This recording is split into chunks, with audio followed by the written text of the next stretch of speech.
Hello, welcome back to the channel. Today, we're diving right into planning your social media content strategy using Airtable, the full 2025 guide. First up, you'll want to create a new base on Airtable. This is where all of your social media content planning will live. Creating a new base is important because it gives you a central hub for all of your content planning efforts. Once you've created your base, it's time to set up your tables. You'll want one for posts, another for channels, and a third for campaigns. This helps us because it allows us to organize our content in a way that makes sense, keeping everything neat and tidy.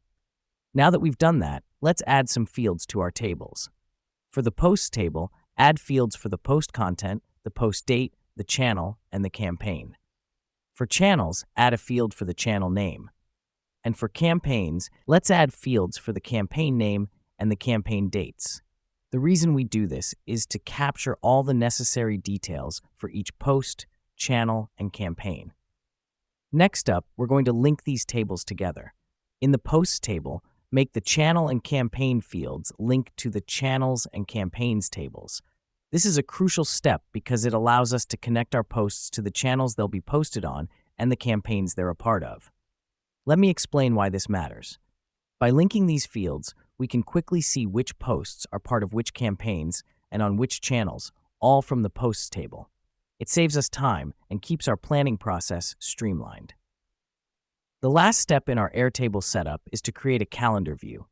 This view will show all of our posts sorted by post date. Here's what's happening behind the scenes. Airtable is pulling the post date from each post in the post table and using that to create a visual calendar of when each post will go live. This helps us because it gives us a bird's eye view of our social media content strategy, making it easy to spot gaps or overlaps. And there you have it. You've now planned your social media content strategy using Airtable. By following these steps, you've created a centralized, organized, and visual way to plan your social media posts. This will help you stay organized, save time, and streamline your content creation process. Until next time, happy planning.